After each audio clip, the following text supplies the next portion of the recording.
Salutare, fraților, și bine v-am găsit la prima serie de pe acest canal.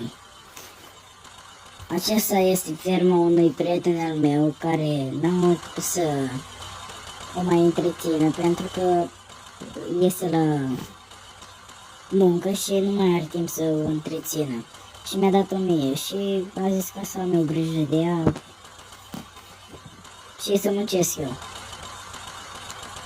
Acum mergem la semănat.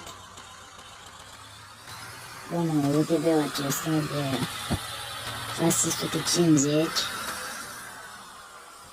și mergem la semănat.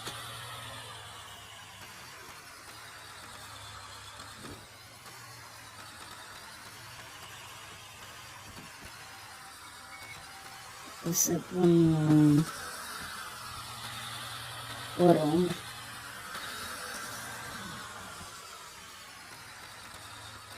Are și el câteva tractoare.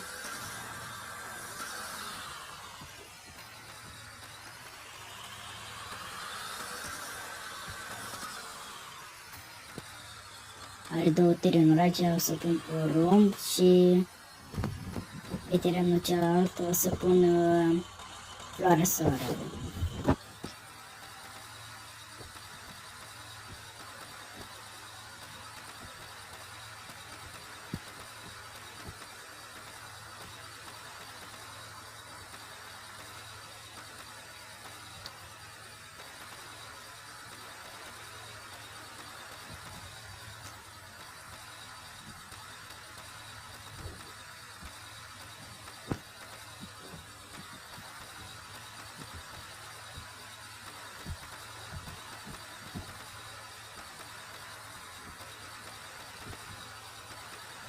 Când mi-am dat ferma, a zis ca să am grijă de ferma lui pentru că el până acum a întreținut-o, dar a zis dacă pot să upgradez tractoarele, pentru că el mi-a lăsat câțiva bani pentru a planta și eu pe terenurile acestea.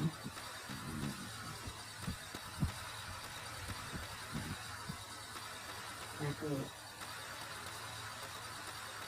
va merge această serie, o voi continua.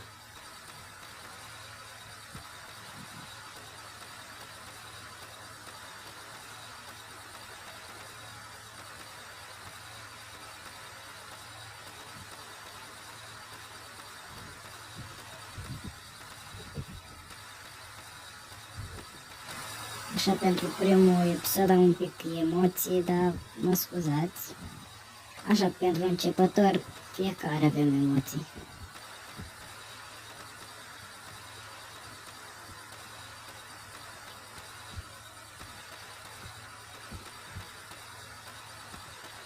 După ce terminăm acest teren, o să mergem și pe celălalt ca să-l plantăm și pe el floarea soarelui.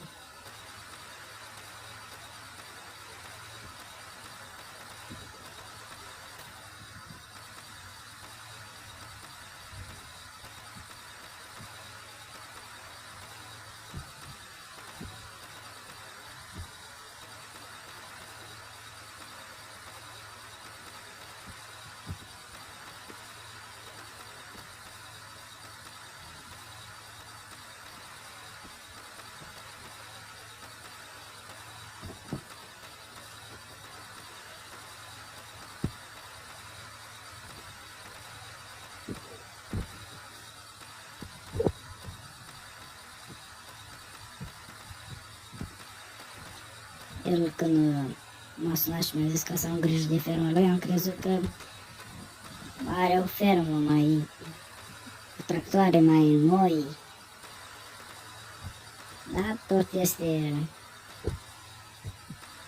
bun pentru că are măcar ceva tractoare, semănătoarea iese bună, are și combină. Am terminat. O să mergem pe terenul celălalt.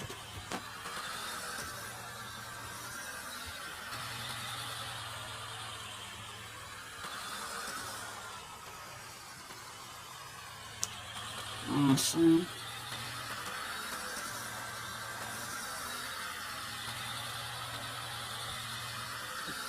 Nu, și mi-a zis că are ceva probleme cu poarta aceasta, de asta nu se mai deschide.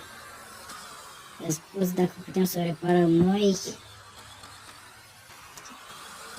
să o repar.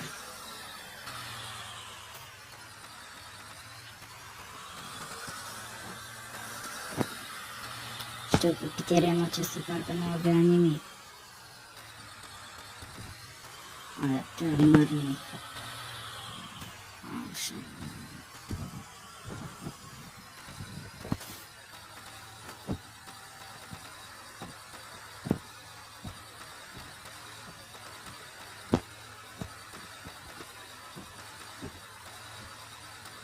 Îmi place UTV-ul acesta pentru că se mișcă foarte repede. Adică pentru puterea lui se mișcă foarte repede.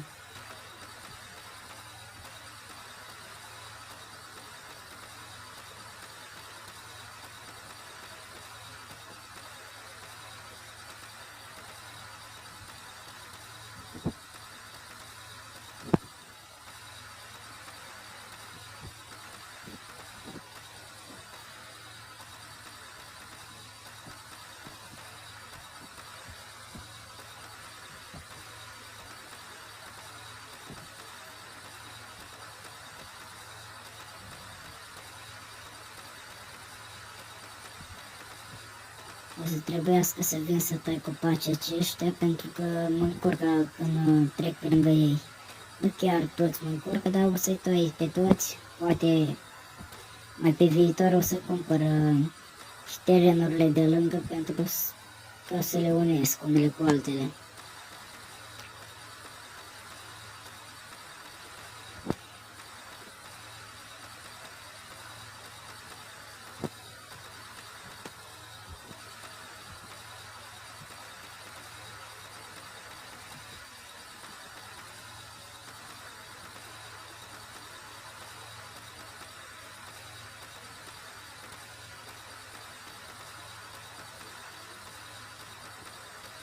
Și după ce voi termina o să închei acest videoclip.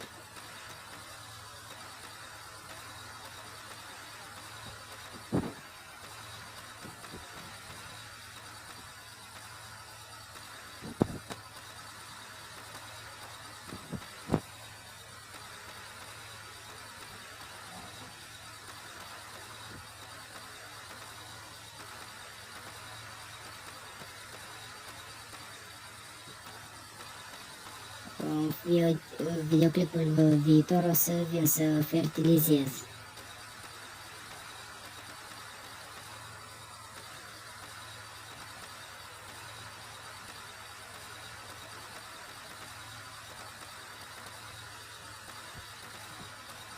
Am terminat.